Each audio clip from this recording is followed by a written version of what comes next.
Elon Musk is standing on the edge, and you won't believe what just went down. The masks are off between Trump and Elon. Let's unpack this. Elon's done a fantastic job. Look, he's sitting here, and I don't care. I don't need Elon for anything other than I happen to like him. But I'm telling you, this guy did a... Yes, the beginning. The bromance no one asked for. Trump mid-ramble, declaring his platonic admiration for Elon like he's introducing his date at Mar-a-Lago. I don't need Elon, he says, right before showering him with compliments like a needy ex. Classic. Your thoughts on tariffs? I know that's very controversial to even people, economists. They disagree, some agree, some think it's a good idea, some think it's a terrible idea. What do you think? I think you need to be careful with tariffs. So you want to have tariffs be predictable so that companies can adjust their supply chain. I mean, I think companies are more than happy to increase manufacturing in America. It's just that you can't do it instantly. I'm against like sudden giant tariffs. It's an impossible response if you've got to, move 1,000 tons of equipment, collectively millions of tons of equipment. You just can't do that overnight. Now Elon's side. Imagine this. Elon Musk perched atop a moon-themed beanbag in his spaceship-shaped office, sipping a $25 kale and ego smoothie, thinking he and Trump were a duo, a meme-powered MAGA tech tag team. Then out of nowhere, bam, Trump nukes his business with tariffs like it's the season finale of Keeping Up with the Billionaires. One minute it's admiration, the next it's economic sabotage with a side of spray tan. Elon's jaw dropped harder than Dogecoin in a market crash. And folks, this wasn't just political drama, this was betrayal in 4K. It's like if Batman suddenly endorsed crime because it polled well in Iowa. Suddenly the bromance is over. The tweets, passive-aggressive. The vibes, hostile. The Cybertruck might need a visa. Get ready. This tariff tango is hotter than one of Elon's unfiltered tweets at 2 a.m. Suddenly, a bunch of 20-something-year-olds who live in their parents' basements and can't afford to repay their student loans are now experts on tariffs. Give me a damn break. All of the liberals opposing Trump's tariffs need to sit down and shut the hell up. And just like that, Elon logs on and goes full Reddit comment section. Imagine being so salty you start roasting college kids with student debt like it's their fault you backed a guy who tanked your margins. Real main character energy. And look, before we get to the next meltdown, hit that like button, because when two egos this massive crash into each other, the only survivors are the memes. This isn't just policy, it's a full-on drama explosion. SpaceX just got trumped, and the only thing left orbiting is Elon's pride. And trust me, you'll want to stick around for what happens next. It's wild, it's Trump, and it's unreal. I'm hopeful, for example, with the tariffs, that at the end of the day, I hope it is agreed that both Europe and the United States should move, ideally, in my view, to a zero tariff situation, effectively creating a free trade zone between Europe. Yes. Elon Musk clinging to the adorably naive belief that Donald Trump would ever commit to something as boring as a stable trade policy. He's out here daydreaming about a utopia of zero tariffs, while Trump's busy throwing policy darts blindfolded in a Mar-a-Lago basement. It all began like any modern bromance. Awkward smiles, forced photos, and a lot of mutual ego stroking. Elon thought he'd found his economic soulmate. He wrote the checks. He flashed the grins. He even endured Trump rallies like he was launching a new Tesla powered by raw American denial. In Elon's mind, he and Trump were gonna ride matching Cybertrucks into a sunset of deregulation. Shirtless, slow-mo, high-fiving over their shared love of attention and chaos. But instead of sweet tweets and love letters, Trump delivered a bag of tariffs, on fire, on Elon's doorstep, Ring doorbell and all. My money's on that guy right there. Fight, fight, fight. Vote, vote, vote. Thank you. Oh, Elon. He even got dragged on stage like a prized MAGA Pokemon. And just like that, the bromance reached peak cringe. Because here's the thing, Trump's loyalty about as stable as his spray tan. One minute, Musk is the crowned prince of American innovation. The next, boom, Trump casually launches a tariff missile straight at Tesla's China ops. No warning, no phone call, just a blindside economic uppercut. The result? The Cybertruck's now about as welcome in China as a meat raffle at a vegan convention. And trust me, we're just getting started. China, as you know, against my statement, they put a 34% tariff on above what their ridiculous tariffs were already.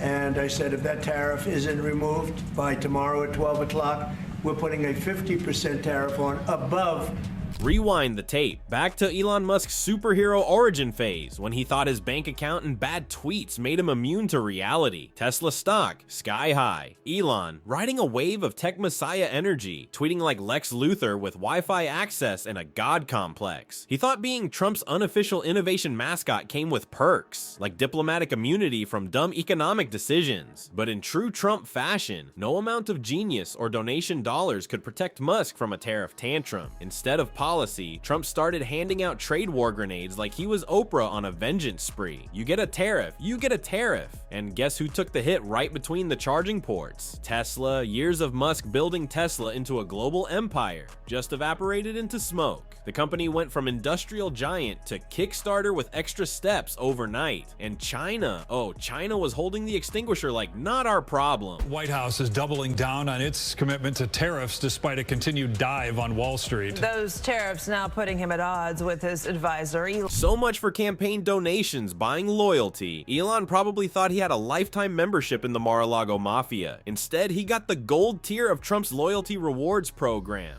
Public humiliation, and a stock chart shaped like a ski slope. And what did Elon do? Nothing. Silence. Total CEO hostage energy. He just kept tweeting about Mars and mole tunnels like Tesla wasn't getting steamrolled on Earth. It was like watching someone get hit by a freight train and then post a selfie saying, "This is fine. The car's totaled, the stock's tanking, but Elon's still out here pitching space burritos." Meanwhile, behind the scenes, Elon was reportedly melting down, probably Googling, "Can I undonate to a political campaign?" while Trump's inner circle was busy mocking him at brunch. And to make it even more brutal, WH staffers were leaking that Elon was unbearable to work with, which is hilarious, coming from the same people who think Jared Kushner is a genius because he once Googled Middle East peace plan. Then he journeyed to Pennsylvania, where he spent like a month and a half campaigning for me in Pennsylvania. And he's a popular guy, and he was very effective. And he knows those computers better than anybody, all those computers, those vote counting computers. And we ended up winning Pennsylvania like in a landslide, so it was pretty good. It was pretty good. So thank you to Elon. Ah yes, Trump's memory lane, where he rewrites history like it's a rough draft. Apparently, Elon Musk is now not only a tech mogul, but also a voting machine whisperer who single-handedly delivered Pennsylvania in a landslide, which, just to be clear, is a word Trump uses anytime more than 3 people clap. And right when you think this plotline can't twist any harder, boom, China shows up with the energy of, "Oh, you want to play trade war? Watch this." They hit back with tariffs like they've been waiting for an excuse. And Tesla, completely blindsided. Their China strategy shattered like a cheap windshield. Orders gone. Showrooms crickets. The Model S might as well be a Hot Wheels car. Meanwhile, Chinese EV brands like BYD are thriving. They're zipping past Tesla with Warren Buffett riding shotgun. And Elon, he's pulling Tesla's top models out of China like a magician who just realized he lost the rabbit and the hat. Imagine pouring billions into a Shanghai gigafactory only to get tariffed out by your own government like it's an episode of Survivor Free Market Edition. Chinese automakers smell blood in the water and start swarming the European market. They're cheaper, sleeker, and, best of all, not tied to a guy who live tweets conspiracy theories while building tunnels no one asked for. China has just slapped retaliatory tariffs of 84% on U.S. goods in response to a president. Tesla's grip on the global market starts slipping. Elon's aura of invincibility, cracking like a SpaceX prototype on launch day. The stock, it's diving like it just read Elon's Twitter drafts. And now, the best part, Elon is suddenly out here begging for a zero tariff agreement with Europe. Begging. This from the same guy who once acted like charging a Tesla would require a retina scan and a crypto wallet. But wait, here comes Peter Navarro, Trump's official economic crypt keeper, crawling onto national TV to throw shade like it's his last purpose in life. Navarro calls Elon just a car salesman. Then in true Navarro fashion, he kicks it up a notch, accusing Tesla of outsourcing key parts and running on Chinese batteries like the whole operation's just a Beijing lasagna. And folks, the drama is only heating up. You know, the tariffs are on, and the money is pouring in at a level that we've never seen before. And it's going to be great for us. It's going to be great for other countries. We've been ripped off and abused by countries for many years with the tariff situation. They've used tariffs against us. We didn't use tariffs against them or. Trump, ever the economic visionary, claiming the U.S. is now swimming in money thanks to tariffs, as if international trade is a lemonade stand and he just raised prices on the neighbor kids. But then, the script takes a sharp turn into sci-fi absurdity. Reports from behind closed doors, Elon mid-meeting going full TED Talk, rambling about colonizing Mars while senior officials literally sneak out the back. Imagine being so unbearable you make Trump's White House staff stage a fire drill just to escape your monologue on Martian zoning laws. And it gets better. Apparently, Trump's team joked about drug testing contractors, because really, what kind of sober person talks about lunar government structures during a meeting on steel imports? Analysts start slashing ratings. Twitter roasts Elon like he's the main course at Thanksgiving dinner. And why? Because he thought buddying up to Trump would shield him from the fallout. Spoiler, it didn't shield him. It threw him into the center of the blast zone. Trump doesn't do friendship. He does what's useful to me right now. And once Musk stopped being useful, he was dropped faster than Giuliani at a landscaping press conference. Years of donations, PR stunts, awkward, I'm totally enjoying this smiles, all flushed, right down the gold-plated toilet of Trump's ego factory. Pork reports. Stocks closed lower Monday, the market dropping for a third straight day. At the White House, the president digging into his global tariff strategy, dismissing fears his economic policies could drive traditional U.S. trading partners to do business with China instead of the U.S. And now, Elon's stuck watching Tesla take economic body blows across the globe. China's eating his market share. Europe's turning to cheaper, cooler, less tweet-prone EVs. BD is mopping in the floor and serving leftovers to the German auto giants. Elon's last resort, he's tweeting for mercy, begging for trade deals, wishing anyone remembered when Tesla was cool. He brought a Cybertruck to a trade war, bulletproof windows and all. But Trump brought a sledgehammer made of base-pleasing zingers and economic cosplay. He doesn't read policy briefs, he reads poll numbers. And once you're not stroking his narrative, you're not just fired, you're obliterated. And Elon? He handed him the shovel. He asked to dig his own grave in this twisted billionaire breakup saga. Dumber than a sack of bricks. That's how Elon Musk has described Trump's chief trade advisor as a growing internal rift over the White House tariff policy went public. It began to fester after last week's Rose Garden announcement. Peter Navarro is a hardline supporter of the aggressive trade policy. But Musk is no fan of the plan, reportedly making repeated personal attempts to get Trump to back away last week. And the worst part, this wasn't a slow burn. It was a red alert meltdown with sirens blaring. Every warning sign was right there in glowing neon orange letters. Trump's career is basically a Netflix series titled Betrayal: The Apprentice Years. Ask Jeff Sessions, ask Michael Cohen, ask literally anyone who's been within a golf cart radius of this man. And yet, Elon still walked in like it was a business retreat. He watched all the firings, the loyalty tests, the scorched earth diplomacy, and somehow thought, yeah, that's the guy who'll protect my global trade empire. You'd assume that the guy who builds self-driving cars would have spotted the crash coming. Instead, Musk charged in, ego first, assuming his tech cult, quirky tweets, and I'm not like the other billionaires vibe would act as some sort of tariff-proof vest. Spoiler, it didn't. It just gave the world a front row seat to the slow-motion implosion of Elon Musk, global disruptor turned punchline. Elon Musk is right that tariffs are taxes, they can hurt the economy. We've got to have. Musk assumed that grabbing lunch at the White House once meant he had a lifetime fast pass through economic chaos. Instead, he got VIP access to the slapdown. This wasn't just a policy shift. It was a public lesson in Trump's favorite subject, transactional relationships 101. Elon thought he was indispensable. Instead, he became Exhibit A in the Museum of Trumpian Disposable Allies. And Trump? He walks away looking like the guy who stood up to big tech, even if it meant throwing the economy into a blender on live TV. To his base, that's not a loss. That's a win. They see it as putting that tech nerd in his place. Meanwhile, Tesla stock is in free fall. Elon's public image is crashing into meme territory again. And the real kicker? He helped build the house that's now falling on top of him. He cozied up to Trumpism when it was convenient, grinned through the chaos, tweeted about freedom while his factory workers clocked in during a pandemic, criticized lockdowns, collected subsidies, and played outsider while smooching the system behind the scenes. He wanted to be the rebel high-level genius. Instead, he got played like a background character in Trump's political cosplay. He's a car assembler. In the EV case, the batteries come from Japan.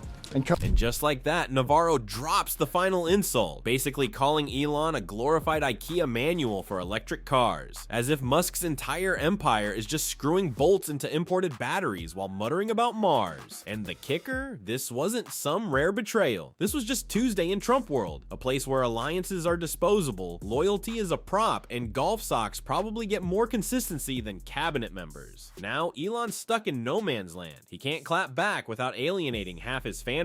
He can't stay silent without looking like a whipped billionaire with buyer's remorse. So he's doing the only thing worse than picking a side, subtweeting. Badly. It's like watching someone try to launch a comeback using a flowchart. Lots of graphics, no heat. Elon's playing 5D chess, but he's stuck explaining the rules while everyone else is flipping the board. And the other billionaires? Oh, they're watching, not to learn about trade. That's a full-blown dumpster fire. No, they're watching to learn the real lesson. Never assume that being in the room means you're on the team, because with Trump, loyalty is a trap door. 1 minute you're on stage, next minute you're free falling into a press conference where you're the headline. Okay, so let me bring you in on something. The fallout over President Trump's tariffs turmoil has gotten so bad that even people in his own administration are fighting over it. The Washington Post is reporting that over the weekend, Elon Musk made direct appeals to Trump to reverse. Musk thought he could ride the populist bull and steer it with memes. Instead, he live streamed his own downfall in Ultra HD, hashtags and all, insisting the whole time it was part of the plan. It's like losing a chess match and then declaring it was a performance art piece about defeat. But these tariffs, they weren't just a policy shift. They were a slap heard round the stock market, a reality check, a reminder that even the richest man on earth still plays by rules written by the loudest man in a red hat. And Elon, he's spinning it, trying to pretend this PR catastrophe is a visionary strategy, getting boxed out of China, mocked by your own allies, reduced to economic wallpaper in your own industry? No problem. It's just a strategic pivot. Sure, Elon, and the Hindenburg was just a bold new way to exit a blimp. We are just getting started. You wanted a crash course in how fast power can turn on you? Congratulations, Elon. You got the full masterclass, complete with tariffs, tweets, and Trump, the holy trinity of American chaos economics. And Musk, ever the dreamer, is probably already drawing blueprints for a tunnel under this mess. So here we are, a bromance that promised power plays and ended with public faceplants. A genius who thought he could finesse politics and got played by a guy who once pitched nuking hurricanes on live TV. And somewhere in a Shanghai boardroom, BYD execs are popping champagne and mailing thank you cards to Trump's tariff team, because sometimes the only thing it takes to bring down a titan is a little trade policy and a whole lot of ego. Here's where the next drama begins, and trust me, it gets even messier. Click on it.